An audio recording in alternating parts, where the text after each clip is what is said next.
শিৰোনামস্য গুৰুকৃষ্ণ প্ৰেমানন্দ ঈশ্বৰৰ কথামৃত নামৰ পুথিখনিত গুৰুজনাৰ মৎস্য অৱতাৰ আৰু বেদভাষ্য বুলি এলানি বাক্যামৃত ভকতলৈ বুলি আগবঢ়াইছে, য'ত সত্যব্ৰত ৰজাৰ ভক্তি আৰু প্ৰলয়ৰ সময়ত ঈশ্বৰে কেনেকৈ একনিষ্ঠ সেৱক সত্যব্ৰত ৰজাক উদ্ধাৰৰ পথ দিছিল এই বিষয়ে বৰ্ণনা কৰি বৰ্তমান কলিৰ অন্তিম ক্ষণত ঈশ্বৰৰ মহাপ্ৰলয়ৰ পৰা কিদৰে মনুষ্যগণ উদ্ধাৰ হ'ব পাৰিব এই বিষয়ে বৰ্ণনা কৰিছে।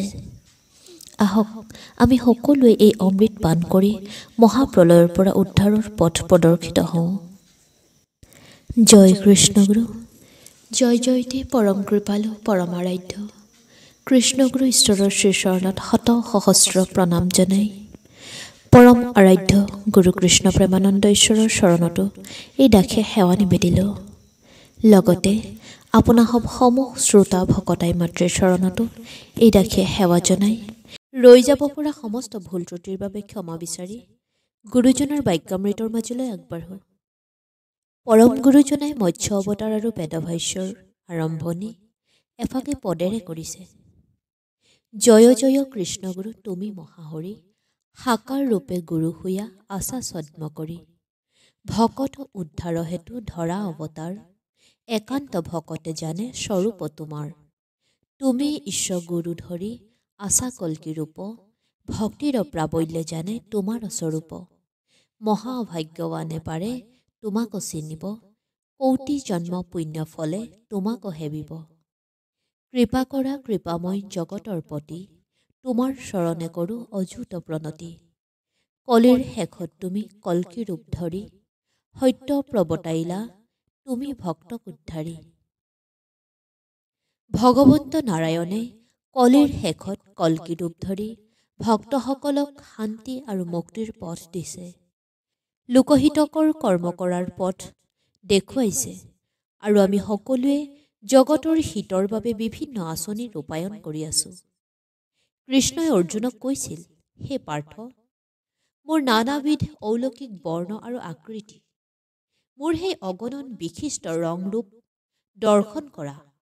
হে ভাৰত, মোৰ শৰীৰত অষ্টাদশ সূৰ্য আছে, অষ্টবসু আছে, একাদশ ৰুদ্ৰ, 2 অশ্বিনী কুমাৰ, 49 বায়ু আছে, অৰ্থাৎ জগতত যিমান যি আছে সেই সকলোবোৰ কৃষ্ণৰ শৰীৰতে আছে। কিন্তু সেই সকলোবোৰ তুমি তোমাৰ মায়াৰে আবৃত চকুৰে দেখা নাপাবা।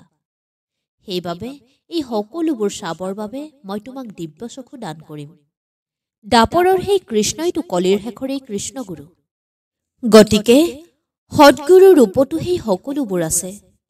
যি আছে সেই সকলোবোৰ মায়াৰে আবৃত চকুৰে দেখা নাযায়। সেইবোৰ চাবলৈ আমাৰ ভকতেও দিব্য চকু পাব লাগিব। ভকতে পাব লাগিলে গুৰুৱে দিব লাগিব। গুৰুৱে কৃপা কৰি কাৎচিৎ কৃষ্ণগুৰু ভকতক সেই দিব্য চকু দান কৰিছে। তেতিয়া অলপ সময়ৰ বাবে ভকতে কৃষ্ণগুৰু ঈশ্বৰৰ অলৌকিক ৰূপ সুশৰীৰে দেখা পাইছে। অৱতাৰেই সদগুৰু, সদগুৰুৱেই অৱতাৰ। সময়ে সময়ে বেলেগ বেলেগ ৰূপ, মৎস্যও ৰূপ, নৰসিংহও ৰূপ। প্ৰত্যেক অৱতাৰৰ উদ্দেশ্য বেলেগ। নৰসিংহই প্ৰহ্লাদক উপদেশ দিছিল, নাৰায়ণেতো ব্ৰহ্মাক সকলো দিছিল, কৃষ্ণই উদ্ধৱক উপদেশ দিছিল, বামনে বলিক উপদেশ দিছিল, ভকতে সকলো আখৰে আখৰে পালন কৰিছিল। কৃষ্ণগুৰুৱে উপদেশ দিছেনে? কি উপদেশ দিছে?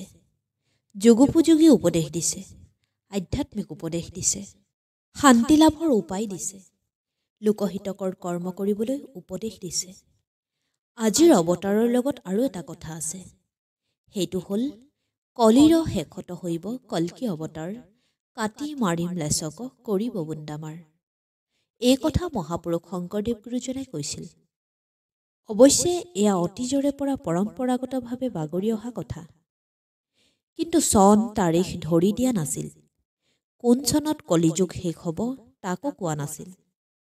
কিন্তু এই বিষয়ে নানা মুনিয়ে নিজৰ মতি অনুসাৰে মত প্ৰকাশ কৰিছে। পণ্ডিতসকলে পুৰণি কাগজ টুকুৰাত যি পায় তাকেই প্ৰকাশ কৰি নিজৰ পণ্ডিতালি প্ৰকাশ কৰে। কোনোবাই কয় কলিযুগ শেষ হ'বলৈ 4 লক্ষৰো বেছি বছৰ আছে।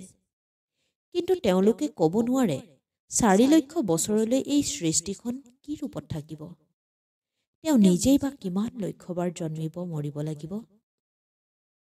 4 লক্ষ বছৰলৈ কল্কি ৰূপ ধৰিবলৈ সৃষ্টিত মানুহ থাকিবনে নাই সেইকেইজনে কিন্তু নাজানে। কৃষ্ণই অৰ্জুনক যদা যদা হি ধৰ্মস্য গ্লানি ভৱতি ভাৰত বুলি কৈছিল। অৰ্থাৎ যেতিয়াই ধৰ্মৰ গ্লানি হয় তেতিয়াই অৱতাৰ হয়, প্ৰয়োজনত হয় আৰু যুগৰ সন্ধিক্ষণত হয়। তেওঁ পণ্ডিতৰ গণনা মতে নচলে, ধৰ্মস্য গ্লানিৰ মতেহে চলে। পৰমেশ্বৰৰ ইচ্ছাত এই সৃষ্টি ৰচনা হৈছিল আৰু এই সৃষ্টিৰ বিনাশো তেওঁৰ ইচ্ছাতেই হ'ব। যুগ পৰিৱৰ্তনৰ সময়ত নাৰায়ণে যেনেকৈ যুগ অৱতাৰ ধৰে, প্ৰলয়ৰ সময়তো তেনেকৈ অৱতাৰ ধৰি একান্ত ভকতক ৰক্ষা কৰিব। সত্যব্ৰত ৰজাৰ দিনতো তেওঁ মহাপ্ৰলয়ৰ সৃষ্টি কৰিছিল আৰু মৎস্য অৱতাৰ ধৰি ভকতক ৰক্ষা কৰিছিল।